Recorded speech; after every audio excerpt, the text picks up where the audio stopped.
The Xbox Game Pass price increase or pricing situation or tier edition, whatever you want to call it. I did talk a little bit more in depth about my opinions on the whole situation on last week's episode of the Two Player Podcast. That's with myself and Ham Solo. You can check that out if you're interested in that. But I do feel like I should make at least some sort of video on it. Probably be a shorter video, but it is what it is. I want to talk about the situation, so let's get into it.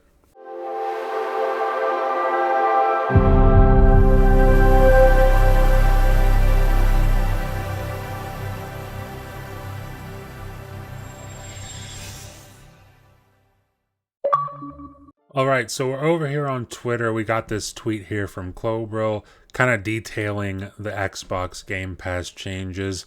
Now, the big thing to go over, I guess not the biggest thing, but I think the most expensive thing to go over would be the Xbox Game Pass Ultimate price increase. So we go from $16.99 American to $19.99 American, so $20. From $17 to $20.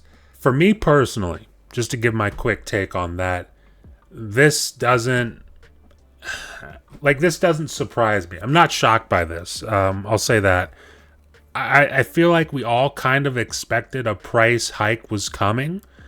I know for me personally, I was expecting it, but I wasn't expecting it this soon. So I was kind of surprised to see that it happened as soon as it did, especially given the whole FTC and CMA thing. I thought, which I must have misunderstood, I thought that they couldn't raise the price until like 2026. But apparently that was obviously a misunderstanding. They went ahead and raised the price. So that is what it is, but Game Pass Ultimate is now $20 a month. And like I said, just to kind of expand further on why this doesn't necessarily shock or bother me, I'm never going to get on here and advocate for a price increase. I'm never going to get on here and defend a company basically getting more money out of their consumers. I'm not going to ever defend that. But realistically, I'm already locked into Ultimate at $17.99. So them adding another $3 per month doesn't really faze me at all, if I'm being quite honest. It is what it is. I've got a little bit of a we'll call it a ceiling for the price I'm willing to pay on Game Pass. I'm not going to say that publicly because I don't want to give Microsoft any ideas, but I've got a ceiling in my head on what I'm willing to pay for Game Pass Ultimate per month, and well, $20 we'll just say is under that ceiling. So with that being said, I'm not too bothered by the Game Pass Ultimate price increase. But the things from this whole Game Pass update that I want to focus in on are actually these last two parts. It says Game Pass console will no longer be available for new members. Now, we'll talk about that in a second, but this third thing here is really, really weird because they added a new tier to Game Pass. It's called Xbox Game Pass Standard, and this includes the Game Pass catalog of games, online multiplayer, but, and this is a huge but, it doesn't include day one games, and it is $14.99 a month, so coming in at $15 a month, and this will be coming later this year. Now, this is where I start to have a problem with things. This is where I start to get a little bit, frustrated with Xbox. And let me explain why this frustrates me, or what I mean when I say it frustrates me, because like I mentioned earlier in the video, I'm already subscribed to Ultimate. And the Ultimate price increase doesn't surprise me, doesn't shock me. I'm still subscribed. It is what it is. I don't love it, but it is what it is. This whole new tier, though, is just annoying. It's quite frankly annoying because I look at this, and this is basically Microsoft's way of saying, "Hey, we're technically giving you an option, but we're not really giving you an option. You don't really have an option, even though you technically do." Because they can say, hey, there's two options here if you're on console, right? You can get Xbox Game Pass Standard, or you can get Game Pass Ultimate. You got two options there, right? Fantastic. Well, it's $15 for Game Pass Standard. You're not getting any day one games. And on top of that, you don't get anything like PC Game Pass. I don't believe you get perks because I believe perks are tied to Ultimate, and you also don't have cloud streaming. So for an extra $5 a month, you get day one games as opposed to no day one games. You get PC Game Pass included. So if you're somebody like myself who plays on console and PC and switches between them quite often, well, that's super useful for me. So you get that. And then on top of that, you get the cloud streaming and all that other stuff. Well, that's an extra $5 a month. That's worth it. I mean, to me, that's worth it. I would imagine to most people, not everybody, but to most people, that's probably worth it. And this whole restructuring of Game Pass is kind of Microsoft's way of saying, hey, we're just going to squeeze you into the Game Pass Ultimate tier.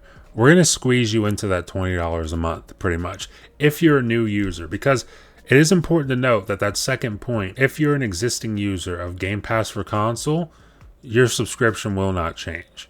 But outside of that, that tier no longer exists. So no new user can sign up for Game Pass for console. You just can't do that anymore. Like, if I'm somebody who wants to play only Call of Duty, I want to play the new Call of Duty every year it releases, right? I don't know that it would be worth it to buy a $300 or $500 console, whether it's a Series S or Series X, and then pay $20 a month every month to play just Call of Duty. I'm not sure. At that point, I would probably be inclined to just build a PC. If I'm only playing that one game, there's PC Game Pass there. Of course, it would be a bigger upfront cost, but a bigger upfront cost to pay less for a subscription or just buy the game outright and not have to pay for any online multiplayer at all, whether it's PlayStation or Xbox, might be the better deal. I mean, I don't know. You guys let me know in the comments how you feel about that.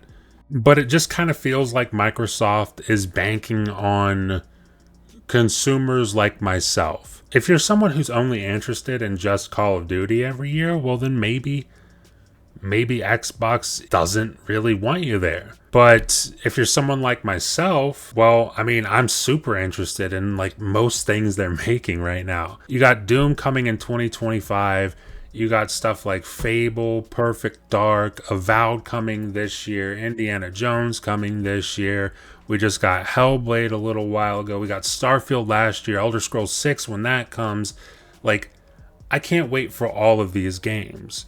And I want to play them day one. So for me, the play is definitely to have an Xbox and be subscribed to Game Pass Ultimate. But if you're someone who doesn't really care for all that, it kind of becomes a little bit difficult to suggest that you buy into Xbox, which stinks because Xbox is my favorite platform. I want to see it grow, but with a move like this, you're just kind of constricting things a little bit too much, honestly, in my opinion. But, you know, time will tell. And in fact, I don't think we have to wait too long to figure this out because later this year, we have Call of Duty Black Ops 6 launching day one in Game Pass. I believe that's late October, like October 28th or something like that. But in the meantime, we have Call of Duty Modern Warfare 3 launching into Game Pass later this month, according to reports. So if that ends up being true, I think we'll find out pretty soon how well this whole strategy works. Because Phil Spencer loves to put out his whole tweets about, you know, this game got X amount of engagement when it launched into Game Pass. I think they did that a lot with Diablo 4. Sarah Bond was tweeting about it. Phil Spencer tweeted about it, I believe. I think Aaron Greenberg also tweeted about it, about how well the game was doing when it went into Game Pass. And in fact, I think the primary platform for Diablo 4 when it launched in Game Pass became Xbox Game Pass. So, I mean, obviously that worked for Diablo 4. I mean, who's to say? I don't think it's far-fetched to believe it'll work for Call of Duty Modern Warfare 3, given how big Call of Duty is as a franchise. I don't know, guys. Maybe I'm being unreasonable. I don't feel like I am, though. It just kind of feels like if you're a new customer on Xbox, if you're a new consumer on the platform, it feels like they're just kind of squeezing you into that Game Pass Ultimate tier. And if you want it, then that's great. But if you're somebody who isn't too sold on playing all those games day one, that kind of sucks. But leave your comments down below. Let me know what you think about all this stuff. Leave a like if you like the video. And if you're enjoying this kind of content and you want to stay up to date with it going forward over here on the channel, the best way to do that is consider subscribing. Consider ringing that notification bell, because that helps you stay up to date with everything that happens over here on the channel.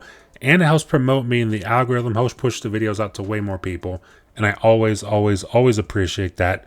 And with that being said, thank you for watching, and I will see you in the next video.